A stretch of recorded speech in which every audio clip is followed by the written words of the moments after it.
뭐 얘기가 나온 김에요. 이 하나둘 사라지는 박근혜 지원단체라고 하는데 친정발동 화이트리스트 명칭 대표 변경 사무실 이전 설립허가 취소 등 이딴 퇴장이다라고 얘기를 하고 있습니다. 최근 북한 인권학생연대가 단체명을 피스브릿지로 바꾸겠다고 낸 신청을 지난 18일자로 승인해 공고했다라고 얘기를 하고 있고요. 또 이 단체 말고 월드피스 자유연합도 마찬가지고요. 뭐 시대정신이라든지 등등 여러 가지 친박 보수단체들이 슬슬 사라지고 있습니다. 뭐 당연한 건가요? 자연스러운 건가요? 뭐 이 현상들을 좀 어떻게 표현할지 우리가 예. 과거에 그 고려 왕조를 어찌 보면은 조선왕 창업에 대해서 그 소위 저항하는 두문동 두문불출 이런 사건도 있었죠. 그러니까 정권 교체기에. 근데 이 사건은 사실은 전 국민이 어떻든 간에 함께 거기에 찬성하든 안 하든 간에 촛불 집회에 국민 대다수 공감을 했고요. 그런 곳에서 이루어진 문재인 정부를 바라봤을 때 일단은 박근혜 정권을 지지한 세력이기 때문에 일정 기간 동안은 그런 부분에 유예가 됐지만 시간이 지나면서 보니까 박근혜 전 대통령에 대한 부분이 지극히 어떤 이념적인 부분이 아니라 우리가 감정적이었다. 그런 것은 감정 추스르기 그런 것들이 이제 원상으로 회복되는 과정들이 아닐까 이렇게 좀 예측을 합니다.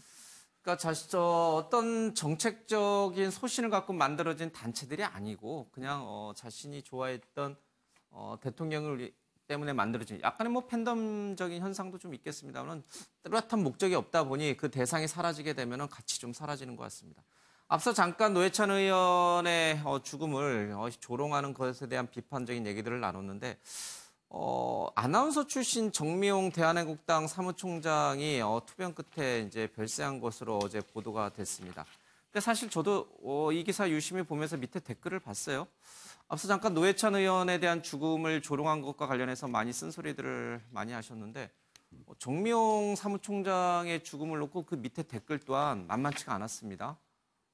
뭐 애도한다라는 표현보다는 잘 죽었다 이런 식의 좀 입에 담기 힘든 그런 표현들이 많은데 글쎄요 뭐 정치적 지향점이 달랐고 분명히 사과하는 방식도 달랐긴 합니다만은 죽음 앞에서 이렇게까지 해야 되는 것인가에 대해서 자꾸 같은 질문을 반복하게 됩니다.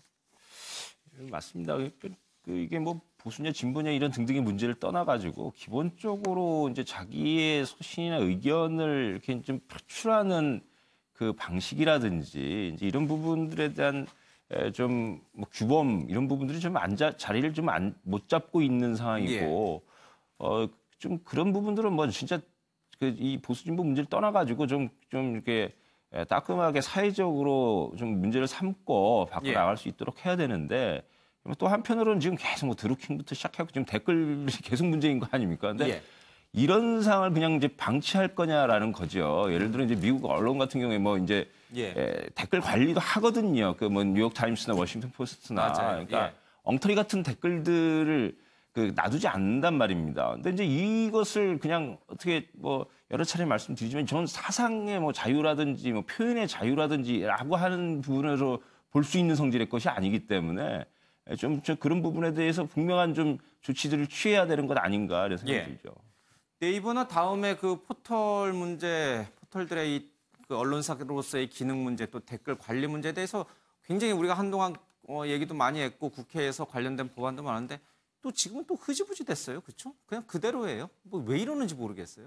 가장 큰 게 네이버하고 다음이 그걸 갖고서 장사를 하는 거죠. 클릭을 유도하는 거죠. 고객을 끌어모으니까 그거를 포기를 안 하는 거죠. 그리고 기존 언론사들은 네이버를 통해서 다들 뉴스를 어떻게 보면 파는 게 이게 또 루트가 돼버렸으니까 바로 일반인들이 언론사 사이트를 바로 들어오는 건 드물잖아요. 네이버를 통해서 오니까. 그러니까 네이버하고 다음을 빨리 언론사로 지정을 하고 정부 차원에서 그건 국회 차원에서 청문회도 하고 해서 거긴 빨리 좀 대안을 만들어내야지. 저긴 자발적으로는 안 됩니다. 자발적으로 자기 이익을 포기 안 돼요. 그러니까 우리 규제 완화는 공무원들 자리 없애지 않으면 안 되거든요. 공무원들이 자기 자리 우리나라 여자 골프가 잘하는 게 왜 그래요? 정부에서 골프 관련 담당과나 담당국이 없어서 여자 골프가 잘한다는 거예요. 있었으면 골프 자격증에다가 뭐 영어 시험 보고 또 수능도 보고 도덕도 보고 국사도 보고 하면은 골프 이렇게 잘 칠 수 있겠어요? 그럴 정도로 네이버랑 다음도 어떻게 보면 지금부터라도 늦지 않았어요. 자기가 정권 잡았을 때나 이용하려고 하고 정권 안 잡은 사람은 이걸 통해서 분풀이 하려고 하지 말고 막 좋은 대책을 좀 세워야 된다 이런 생각이 들고 정미용 아나운서가 돌아가시면서도 좋은 얘기 했어요. 내가 몸이 아프다 보니까 너무 과격했다. 좀 관대했었으면 했다. 내가 관대하지 못했다. 그거 참 좋은 얘기 아니에요? 어떻게 보면 자기도 투사로서 많이 싸우고 했지만 너무 독한 말을 좀 많이 해서 좀 그 국민들의 상처를 좀 어떻게 보면 준 거잖아요.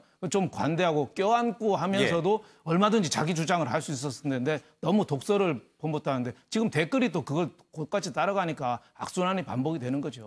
예. 우리 청년들이 가장 들어가고 싶은 직장 1위가 네이버더라고요. 그러나 이 네이버의 이런 문제점들에 대해서 우리 청년들이 정말 제대로 알고 있는지 그 기업에 들어가서 그런 것들을 좀 개선을 하려는 내부 개혁의 움직임도 분명히 있어야 될 것 같습니다. 자, 어쨌든 죽음 앞에서 그 고인에 대해서 글쎄 잘했든 잘 못했든 뭐 평가는 역사적으로 맡기겠습니다만은 좀 조롱하고 희화하는 그런 일은 좀 없었으면 좋겠습니다. 말 나온 김에 이수희 변호사님, 지금 이게 무더위 속에서 이명박, 박근혜 두 전직 대통령 어떻게 지냅니까? 뭐 얼린 생수 선풍기로 폭염 속에서 옥중 생활한다라고 하는데 특히 이 전 대통령이 묵고 있는 그 동부구치소는 꼭대기층이다 보니까 이 태양 직사광선 열이 더 많이 전달이 되는 모양이죠. 그 이제 뭐 94년 이후에 최대 무더위라고 하고 뭐 저기 태풍을 기다릴 줄 몰랐다 내가 이런 지금 무더위인데 두 전직 대통령이 아마 컨디션이나 건강도 지금 안 좋은 상황에서 특히 좀 이명박 전 대통령이 더 적응이 힘들어한다는 전언을 들었어요. 당뇨도 앓고 있으니까요. 그래서 뭐 그리고 그 동부구치소가 이렇게 땅을 지면을 밟을 수가 없는 구조로 돼 있어서 여러 가지로 힘들어서 뭐 세수대 이제 좀 찬물을 해서 담그는 정도로 지낸다고 하는데 아 이렇게 계속 진행이 돼야 되는 건지에 대해서도 제가 매번 이 자리에서 말씀드립니다만은 좀 한번 좀 다시 생각을 해봐야 되는 거 아닌가 싶어요. 동아일보는 이 기사 왜 썼을까요? 제가 뭐 편집의 의도는 잘 모르겠습니다. 뭐 어쨌든 뭐 고생한다라는 뭐 전직 대통령들의 이제 근황을 좀 알려야 되겠다는 생각도 한 것이고 이제 워낙 폭염이다 보니까 이런 이제 상태에서 전직 대통령들 옥중 생활하고 있는 이 생활이 어떨까 이제 이렇게 자연스럽게 이제 갔던 것 아닌가 싶은데요. 또 한편으로는 뭐 이제 좀 이제 뭐 이수희 변호사님께서도 말씀해 주셨지만 이제 이런 상황으로 이제 계속 갈 거냐 뭐 이런 부분에 대한 이야기도 좀 이제 하고 싶어하는 것 아닌가 생각이 들죠. 알겠습니다. 무더위 속에서 힘들어하는 사람은 두 전직 대통령뿐만은 아닙니다. 굉장히 많은 분들이 힘들어하고 있습니다. 그 부분도 우리가 같이 좀 생각을 해봐야 되겠습니다. 자, 기무사 국방부가 서명 요구한 송국방 발언 관련 확인서를 공개했다라고 하는데 사실관계 확인서입니다. 이 국방부에서 얘기를 한 것인데 장관의 발언이 있었던 날에 참석했던 참석자들로부터 장관의 발언 중 그 누구도 KBS가 보도한 기사 내용과 관련해서 장관의 발언을 들은 바가 없다. 쉽게 말하면은 기무사의 위수량 검토는 잘못이 아니다라는 발언을 송 장관이 하지 않았다라는 것에 서명을 해라라고 해서 참석자들 서명이 있습니다. 그런데 한 사람만 서명이 없어요. 바로 이 국방부를 담당하고 있는 기무부대장 민병삼 대령입니다. 자, 이 민병삼 대령의 사인이 없는 것과 관련해서 여러 가지 얘기들이 좀 나와 있습니다. 자, 민 대령은 이런 얘기를 좀 하고 있습니다. 거짓말에 서명할 수가 없어서 자신은 서명을 거부했다. 간담회 참석자 14명 가운데 차관과 합참 차장 등등 고위직을 제외한 11명에게만 서명을 받으려 했는데 그 이유를 밝혀야 한다. 이들은 고위직이 서명받기 어려울 것으로 판단해 애초에 뺀 것이 아니냐라고 의혹을 제기했고요.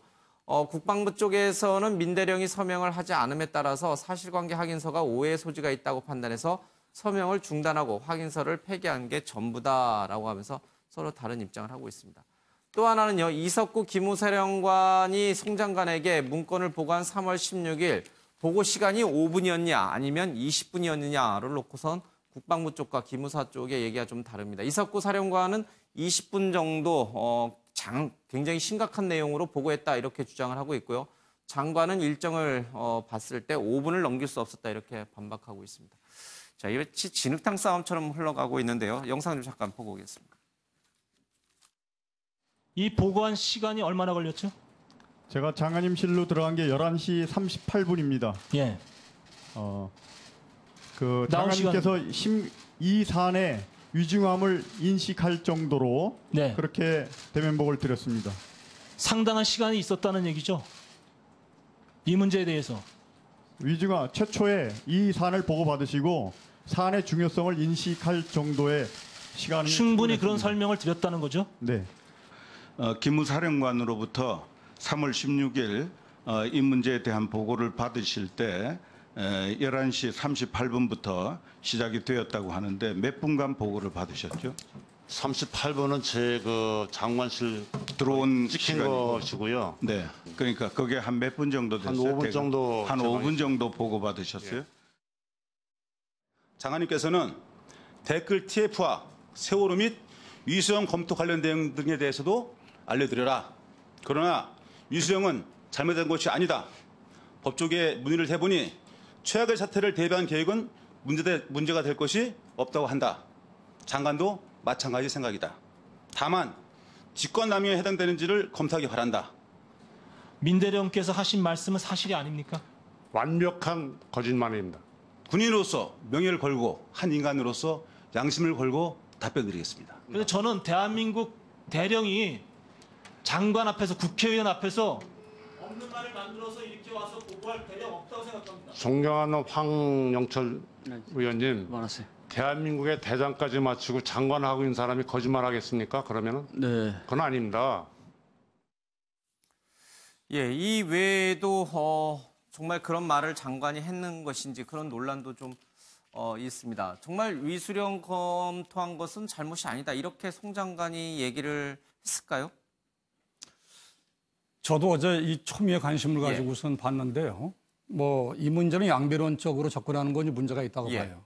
전 솔직히 송영무 장관한테 그 완벽한 거짓말이 아니다라는 본인의 주장에 대한 신뢰가 가지 않습니다. 그 이유는요. 물론 이 문제의 본질은 올해 3월 16일 이전에 보고 이전의 상황이거든요. 그러니까 한민구 전 국방부 장관과 조현천 전 기무사령관 간의 그 범죄 행위 문제예요. 내란에 준하는 국가 반란 음모거든요. 근데 이쪽으로 본질로 향하지 않고 이 문제를 향하는 것은 속히 부담스러워요. 옳지 않은데 기왕 이 문제가 터졌다고 하면은 장관으로서 이렇게 문제풀이하는 건 문제가 있다. 장관은 이것을 5분이라는 인식 가지고 있고 기무사령관은 20분이라는 인식을 가지고 있어요. 이런 인식의 개념은 그 당시의 시간적인 상황들을 체크하면 나오겠습니다만은 이 5분과 20분이 가지고 있는 힘은 대단한 것입니다. 그러니까 이석구 사령관은 이 사건을 주무한 사람이 아니에요. 이 사람은 현재 사령관입니다. 조현천이라는 사람이 한민구 장관의 지시를 받아서 한 거예요. 그들이 범죄 행위를 한 겁니다. 그러면 이석구라는 분이 거짓말할 이유가 없죠. 또 이석구라는 분이 이 문제가 사실이 아니라 그러면은 감췄겠죠. 너무나 적나라하고 너무나 이 국가 반란이니까 중대한 사태이기 때문에 장관한테 고민을 하다가 보고를 드린 겁니다. 이거를 놓고 가라는 표현의 의미는 모르겠습니다만은 이걸 그렇게 해석하는 장관의 현실과는 국방과는 문제가 있다. 이 문제에 대해서 차제에 안타까운 것은 이 상임위에서도 좀 더 본질을 향해야 돼요. 근본적으로 이런 사태가 일어날 수 없다는 거죠. 여기에서 대통령께서도 이게 갑갑하고 너무나 이게 힘드니까 철저히 이 문제에 대해서 조사를 하라. 이렇게 하고 있는데 소위 말해서 다른 보지 않고 손가락만 계속 캐고 있는 이 현실은 되게 안타까운 겁니다. 사건의 본질은 박근혜 정부에서 정말 계엄령을 검토했는지 실행 계획에 담아서 옮기려 한 것인지인데 엉뚱한 쪽에서 얘기가 논란이 커지고 있다. 한국 일본은 이런 해설을 좀 써놨어요. 기무사가 지난해 3월 계엄 검토 문건을 송 장관에게 보고함으로써 나름대로 전 정권까지 있었던 이 적폐청산 작업을 완료했다라고 판단을 했는데 사실 오산이었다라는 얘기입니다. 기무사 측은 송 장관이 청와대의 반대 등으로 기무사 개혁이 뜻대로 풀리지 않자 개혁 동력을 살리기 위해서 이 문건을 의도적으로 흘린 거 아니냐라는 시각이 있다고 합니다. 자, 기무사 개혁을 고강도로 하려고 하는 송 장관에 맞서서 지금 기무사가 집단적으로 반발하는 양상이다. 이런 해석들이 좀 잇따르고 있습니다. 사실일까요? 이게 지금 좀 양상이 송영무 국방장관에 대해서는 그 한국당 의원들이 좀 그 옹호를 해주고 이전에 국회에서 모습은 그랬다면 지금은 또 상황이 바뀌어서 거꾸로가 됐고 그리고 송영무 장관은 당시에 이석구 그 3월 달에 이석구 지금 기무사령관의 보고가 뭐 간단했고 그리고 예. 나는 청와대에 이런 내용들을 보고를 했다. 예. 뭐 문서화는 되지 않았다 하더라도 뭐 그러면은 송영문 국방장관의 애초에 처음에 판단은 이 문건이 그렇게 정말 실행하기 예. 위한 문건은 아니었다고 판단한 거 아니에요? 그러면은 예. 그럼 그 판단이 맞았느냐 틀렸느냐라고 한다면 지금 또 한국당 입장에서는 송영문 장관을 지금 그 처신이 잘못됐고 판단이 지금 잘못됐다라고 하면 그러면 그 문건에 대해서 그러면 그게 실행 가능성이 있다고 본다는 건지 이게 지금 그 당들의 그 지금 국회 내에서의 예. 송영문 장관에 대한 그 공격 포인트하고 이 문건하고 뭐 이렇게 판단이 서로 뒤죽박죽 돼 있는 것 예. 같은 느낌을 줄 수가 없는데 근데 모든 걸 떠나서 2017년 3월에 대한민국에서 구테타, 친위 구테타가 가능하겠습니까? 저는 그게 청와대에서 예. 설사 계엄령을 선포하겠다고 하더라도 군대들이 움직여줬을까요? 저는 아니라고 봐요. 알겠습니다. 그에 대한 부분은 이제 국방부 특별수사단이 수사를 하고 있으니까요. 어쨌든 국민 시각에서 봤을 때는 사실 상명하복이 생명인 군대 내부에서 부하가 장관을 조인트를 까고 장관이 부하한테 완벽한 거짓말이다. 이렇게 오고 가는 그 공방들을 보면서 무슨 생각을 할까? 우리 국민은 어떻게 느낄까? 이 부분을 이 군 관계자들이 어떻게 인식을 하고 있을지 그 부분이 좀 궁금해집니다. 알겠습니다. 그 사건은 계속해서 저희들이 따라가겠습니다. 이재명 경기도지사가 이 조폭몰이와 관련해서 허구를 밝혀달라면서 어제 기자회견을 좀 열었습니다. 그런데요.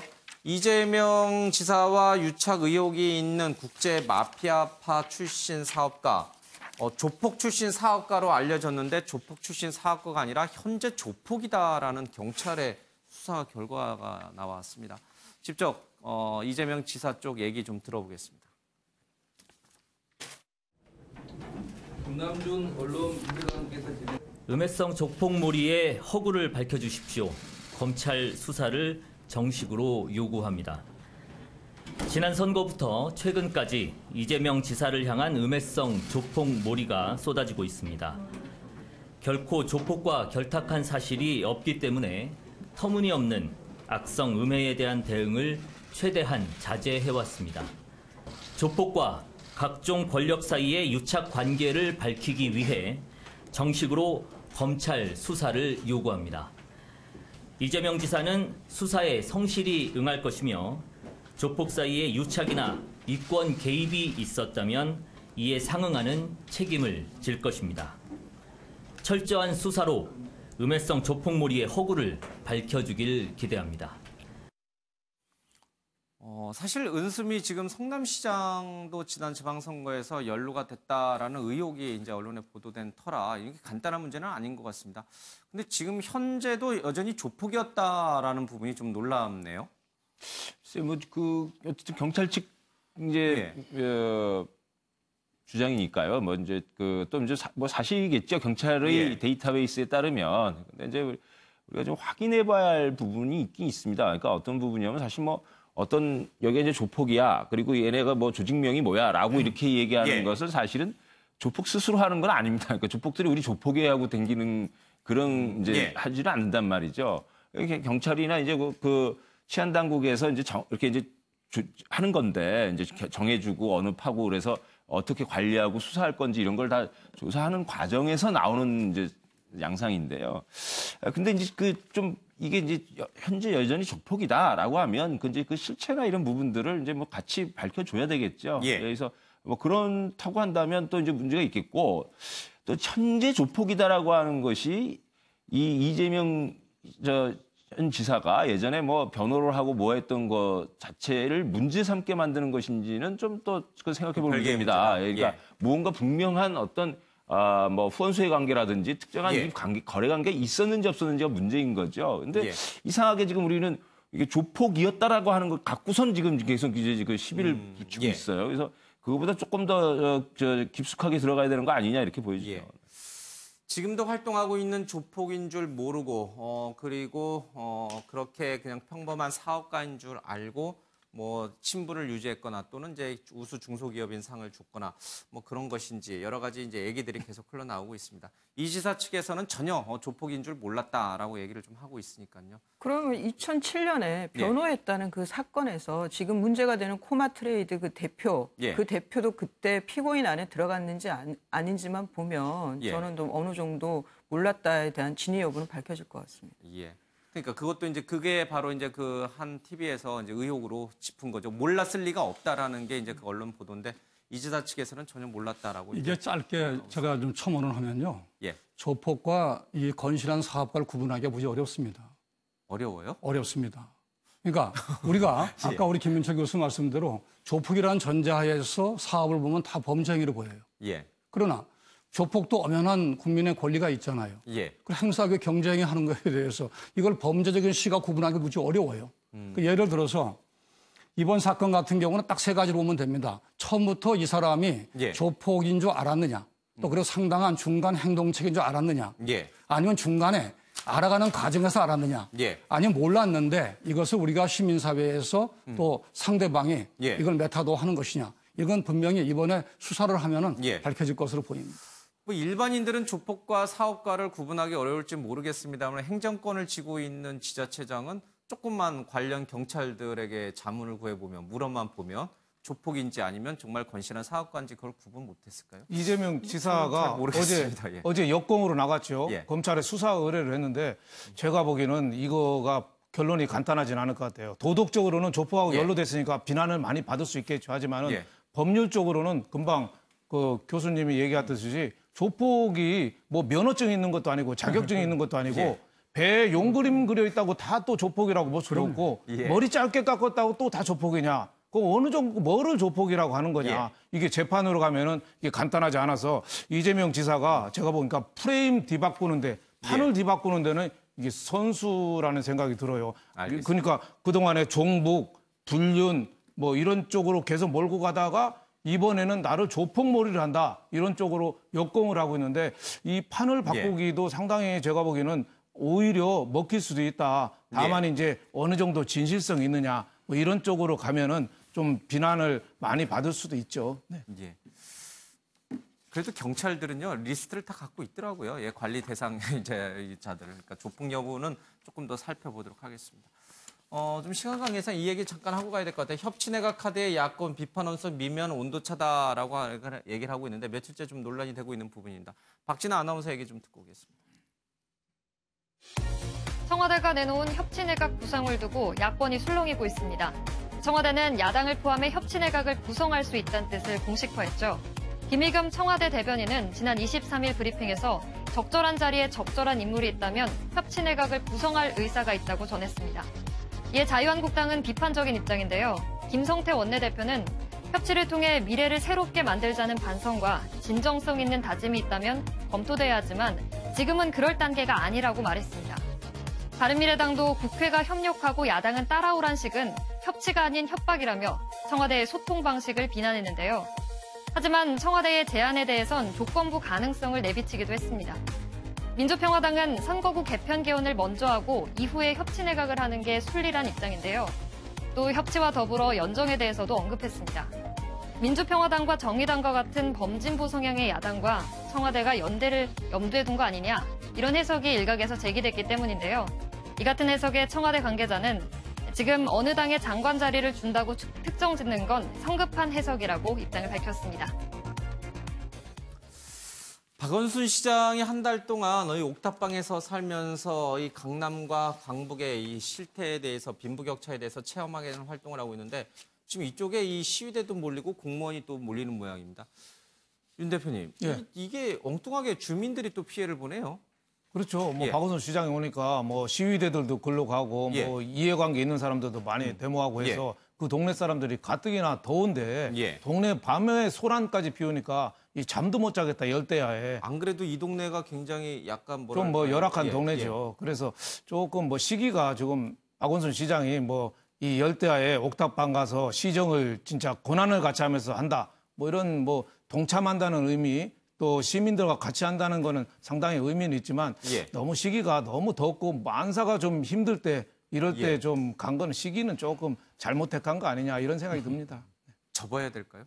뭐 이왕 간 거 또 나오면 또 나온 것대로 또 왜 들랑거리냐고 또 뭐라고 하기 때문에 이왕 간 거 뭐 여름은 나야겠죠. 여름 나야겠는데 좀 시기는 안 좋다. 지금 뭐 사실 물도 못 뿌리는 세대가 많고 선풍기도 제대로 못 돌리는 데가 많잖아요. 집 안에도 에어컨이 있어도 사실은 아이들은 팍팍 틀죠. 아이들은 자기 돈 아니니까. 근데 부모들은 사실 전기료가 누진세니까 여름에만 해도 누진세 좀 적게 해달라고 청원이 나올 정도로 저 전기요금이 과다한데 이런 데서 또 시위까지 이렇게 나니까 그 시민들의 고충은 우리가 좀 이해해 준다고 봅니다. 네. 참 이런 걸 가지고 진퇴양난이라고 해야 되는 건가요? 이제 나오기도 좀 어렵고요. 계속 있자니 주민들에게 되려 피해를 주고 있고 좀 곤혹스러운 상황이 됐군요.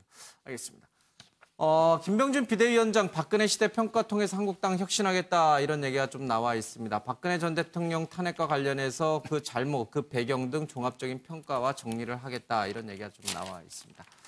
그리고 권익위와 경찰이 김병준 참석 골프 행사 비용을 부풀렸다라는 자유한국당 이철규 의원의 주장도 조선일보에 좀 기사가 하나 좀 실려 있습니다.